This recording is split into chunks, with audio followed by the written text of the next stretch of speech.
नमस्कार। Hi everyone, good evening. पूरी दुनिया में ये चर्चा है कि ट्रंप ने जो किया, ट्रंप और जेलेंस्की की जो चर्चाएं हुई, वो आपको पता ही है कि वीडियो वायरल हो गया, किस तरह से दोनों झगड़ पड़े। और मैं फिर कहूँगा कि वीडियो को, छोटा वीडियो है, मेन चीज़ आपको समझ में आ जाएगा कि आखिर ट्रंप ने ऐसा क्यों किया, आखिर जेलेंस्की ने ऐसा क्यों की, और इससे क्या सीख लेने की ज़रूरत है, ना सिर्फ भारत जैसे कंट्री को बल्कि अपने जीवन के लाइफ में भी, अपने ज़िंदगी में भी आपको क्या सीखने की ज़रूरत है अमेरिका और यूक्रेन के बीच जो ये वार्तालाप चल रहा था इससे, है ना। तो आप मेरे साथ बने रहिए, वीडियो को शुरू से अंत तक जरूर देखिए। देखिए, जब यूक्रेन का युद्ध शुरू हुआ तो यहाँ पे दो सीख आपको मिलती है। एक तो ये कि हमारे तरफ कहा जाता है कि दूसरे के बल पे उछलना नहीं चाहिए। यूक्रेन ने वही किया। यूक्रेन ने अमेरिका और यूरोप के कहने पे रसिया ऐसे ताकतवर कंट्री से दुश्मनी मोल ले लिया। और बदले में क्या मिला? बदले में अमेरिका के जो डिफेंस कंपनी है, अमेरिका के जो डिफेंस कंपनी है, उनको सारा फायदा पहुंचाया गया। लोग मरे किसके?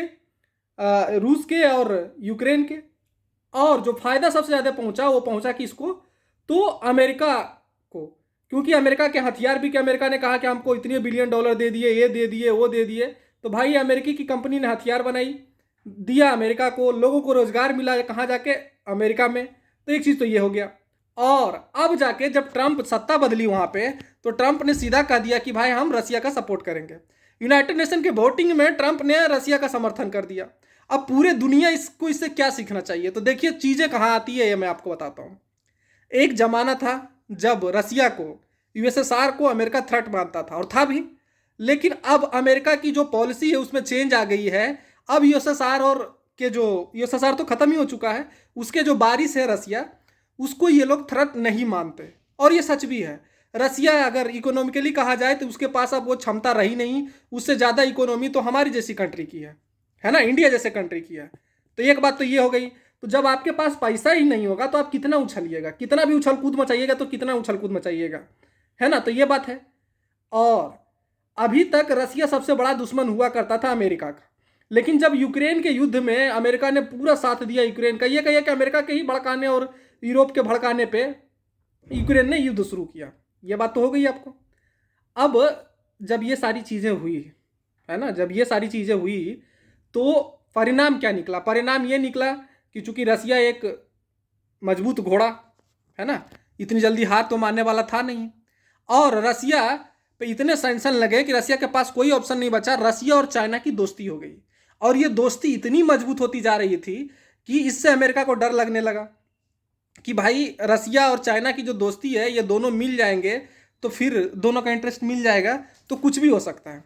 Anything can be possible at any point of time. ये अमेरिका के लिए भी घाटा होगा और चाइना के लिए तो घाटा, चाइना के लिए तो फायदा है ही। लेकिन अभी निकट के भविष्य में अगर कोई सबसे ज़्यादा रूस को टक्कर दे, अमेरिका को टक्कर दे सकता है तो वो चाइना है, चीन है। तो चीन को जो टक्कर दे सकता है, तो अमेरिका के थिंक टैंक, अमेरिका के पॉलिसी मेकर्स और अमेरिका की गवर्नमेंट अब ये सोच रही है कि हमारे लिए सबसे बड़ा दुश्मन अब रसिया नहीं रहा, सबसे बड़ा दुश्मन चीन रहा। और चीन को काउंटर करने के लिए हम चीन को मजबूत कर रहे हैं। क्योंकि यूक्रेन के युद्ध में जिस तरह से हमने इन पे इतना सैंक्शन लगा दिया कि मजबूरी में रसिया ने चीन का सहारा ले लिया। और जब चीन का सहारा लिया तो चीन को रसिया जैसे पावरफुल कंट्री का साथ मिला। एक बात तो ये हो गई। चीन का महत्वाकांक्षा है कि दुनिया में अमेरिका को ख़त्म करके वो सबसे ज़्यादा शक्तिशाली बने। और मतलब इकोनॉमिकली, पैसे वाइज अगर देखा जाए, और ना सिर्फ पैसे वाइज बल्कि मिलिट्री वाइज भी, जिस तरह से चाइना आगे बढ़ रहा है, क्यों अमेरिका को टक्कर देते नजर आ रहा है। तो अमेरिका ने अपने दुश्मन को मजबूत कर दिया।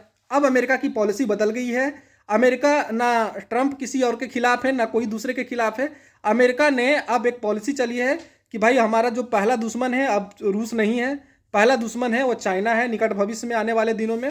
और चाइना को काउंटर करने के लिए ज़रूरी है कि चाइना को कमज़ोर किया जाए, रसिया जैसे एक ताकतवर कंट्री को उससे पीछा छुड़ाया जाए। ट्रंप ने वही किया। ट्रंप और अमेरिकी एडमिनिस्ट्रेशन ने वही किया। ट्रंप और अमेरिकी एडमिनिस्ट्रेशन ने यह किया कि रसिया को चीन के पाले से छीना है। ये सही है, रूस को चीन के पाले से अमेरिका ने छीना है, रूस को साथ देकर, और यूक्रेन को कह रहा है कि भाई जो हुआ सो हुआ, युद्ध खत्म करो। हालांकि अमेरिका का जो प्रेसिडेंट, लोग कह रहे हैं कि भाई अमेरिका तानाशाह है, अमेरिका ये है वो है। अमेरिका सिर्फ अपने फ़ायदा देखता है। इसीलिए अमेरिका आज तक सेकेंड वर्ल्ड वार के समय से ही, सेकेंड वर्ल्ड वार नहीं कहिए, 1930 के बाद से ही अमेरिका दुनिया का सबसे शक्तिशाली कंट्री बना हुआ है, क्योंकि वो अपना फायदा देखता है। ट्रंप अमेरिका का फायदा देख रहे हैं। ट्रंप ने उस वार्तालाप में भी कहा, हाँ, ट्रंप अमेरिका का फायदा देख रहे हैं, ट्रंप अमेरिका के लिए सब कुछ कर रहे हैं। और इससे एक और सीख मिलती है कि कभी भी दूसरे के शक्ति पे उछलना नहीं चाहिए, जिस तरह से जेलेंस्की ने उछला। और अगर आप एक कॉमेडियन को प्रधानमंत्री बना देते हैं, कॉमेडियन को देश चलाने की बागडोर दे देते हैं, तो कॉमेडियन की समझ कॉमेडी तक ही होती है, ये भी जान लीजिए। देश चलाने के लिए पढ़े लिखे अच्छे लोगों की ज़रूरत होती है, और जो एक अच्छी पॉलिसी बना सके। तो कहीं ना कहीं जो भी हुआ उसका परिणाम यही है कि ट्रंप ने पाला बदला, अमेरिका ने पाला बदला कि चीन को कमज़ोर किया जाए और रसिया को उससे छीना जाए, इसलिए रसिया का समर्थन किया जाए। परिणाम क्या निकला? जैसे ही यूनाइटेड नेशन में अमेरिका ने रसिया के पक्ष में वोट किया, सारे रसियन, कहिए कि रसिया का पॉपुलेशन का एक बड़ा भाग इसके पीछे हो गया। और जो सबसे बड़ी बात है ये है कि चीन और रसिया की हिस्टोरिकली कभी बनी नहीं है, इनके भी बॉर्डर विवाद रहे हैं।